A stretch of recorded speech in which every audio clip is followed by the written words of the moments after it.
My name is Karen Storstein. Hi, my name's Rob Stroshine. And how long have you been married? It'll be 30 years in August. How many children do you have? 7. Okay, starting with the oldest, Jacob, who's 27. Casey, who's 26. Luke, who's 17. Trinity is 16. Hunter is 14. Leah is 11. And Tyler is 8. You've opened up your hearts, your home, and your arms to so many. What motivates you guys both to do this? So, what motivates us? God. I mean, our love for the Lord and our desire to serve Him in everything that we do. You see His children that have a need, you can't help but not. So that's what motivates us. And I think for me, having been adopted myself and saw the amazingness of getting a family that I wouldn't have otherwise had, I was always motivated to provide that same opportunity for other children. What are some of the challenges that you face in raising so many children? The biggest challenge is logistics. Right? Fortunately, I'm blessed with a wonderful job and a wonderful wife that can haul kids continuously.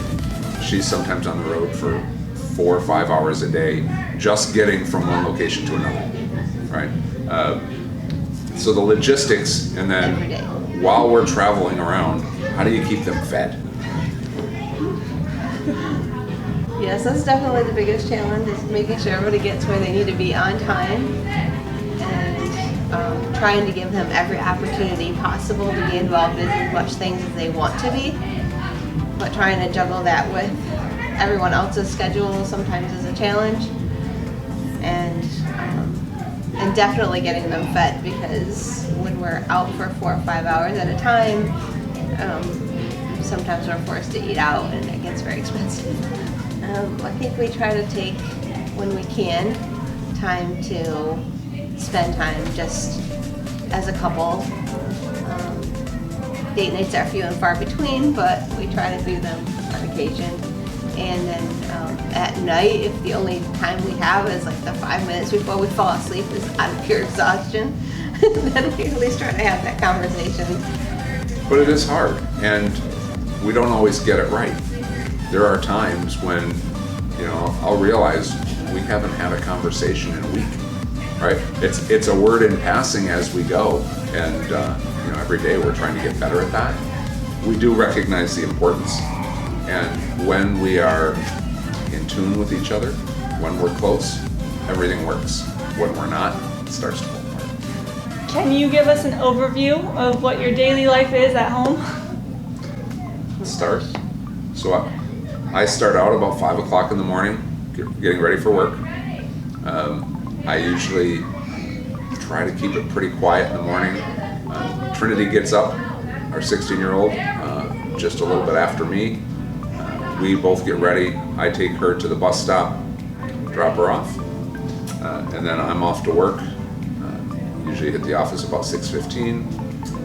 Right about that time, I think, Karen, that's when you start. Yep, so I get up at 6:30 with the boys, get them breakfast, make sure they have everything they need for school, drive them 15 to 20 minutes to their bus, then go home, see they're taking care of horses, trying to clean up the kitchen from breakfast and that kind of stuff. Then I get my other two, like Luke and Leah, up because I homeschool them, so I have to get them going on their schooling. And then depending on the day, like Tuesdays are co-op days, so then we're out the door by 9:30 at the latest. And then Leah's here till at least 8 o'clock on Tuesdays. So in between time, I pick the boys up at 3 o'clock, so I have to leave my house by 2:15, get there by 3, then turn around and go back home. Unless I have to drop Leah off at dance, and then I'm over here, which is another half an hour, and if one of them has a sports activity, then it's dropping her off at dance and taking them to sports. You forgot the part about where you dropped Hunter off lately And then I at my office. sometimes, so that I yeah, can on take him to Tuesdays I drop basketball. him off at his office so he can take him to basketball. And then we have to worry about Trinity staying after school, then she need to be picked up later. And in the meantime, we have to worry about dinner, taking care of horses, and keeping the house in some kind of order. That's our day to day. What are some of the struggles that you guys face as parents? There are many, right? With 5 kids at home and 2 not at home, right? They never really leave. There is always a need, and balancing that we get equal time or the required time for each child. You know, sometimes some of the kids will struggle in a certain subject in school, or they're having a problem with the sports activity that they need help with that. So I would say one of the big struggles that we have is trying to make sure that we're meeting all the needs to the best of our ability, and letting them understand that it's not a matter of treating one better than the other, right? We have some struggles, I think, with that. We want to make sure that they all get the attention they need, knowing that our time is a commodity, right? There's only 24 hours in a day, and Yeah. that's probably one of our biggest struggles. Yeah, it's definitely trying to meet everyone's needs and keep everyone happy to the best of our ability.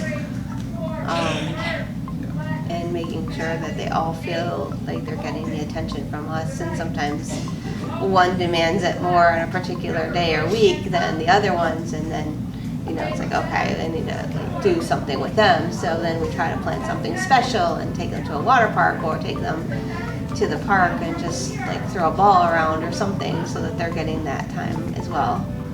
They all need the appropriate attention. Right? So that's probably one of our biggest struggles.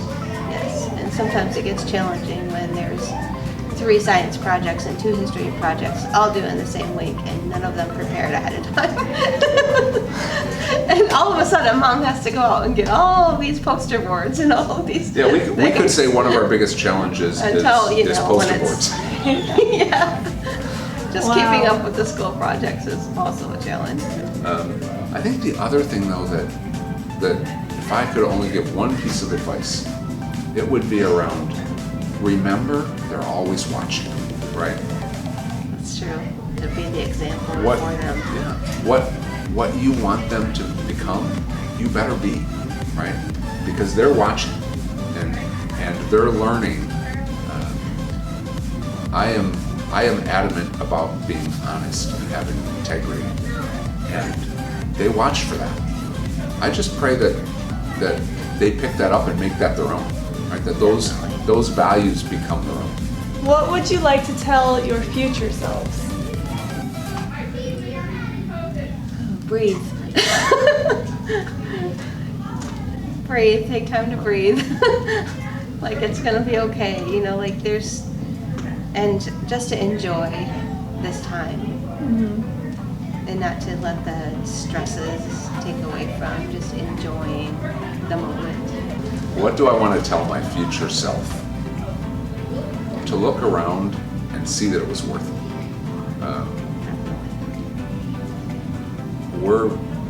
At least I hope, we're building something right in our family that they can carry forward, that they can pass on, and we will be able to look back on that and say we did well, right?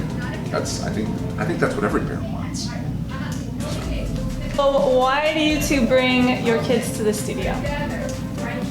We had experience in other studios previously, and there have been studios that are great. There have been studios that weren't the right fit. What we found here is that you teach and train all of the kids from a position of encouragement and care and love. And that's what makes Leah and Tyler and Trinity all. That's what makes them want to be here, because they know that they're going to be encouraged. Leah's passion for dancing has grown exponentially in the last year since she's been here. We thought she was going to lose that in the last studio, right? They taught from a position of showing her what she was not doing. You teach from a position of showing her what she is doing.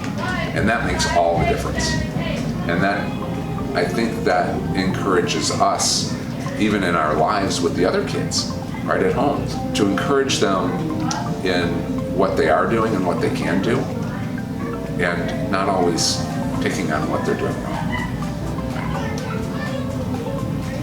Yeah, I would agree. I think the overall studio has been a positive experience because everyone's really friendly and engaging, and it's very personal, more like a family kind of atmosphere as opposed to just a typical come in, do your thing, and leave. We don't even typically get babysitters because we don't trust other people with our kids, right?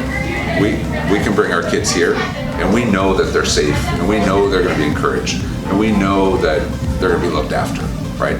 That means a whole lot too. You don't get that everywhere, right? I notice that you don't let a kid out the door without making eye contact with a parent, right? Yeah. We see that, and that's real important, right?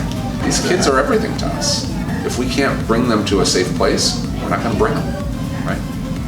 It's true. There is nothing I said wasn't how we feel.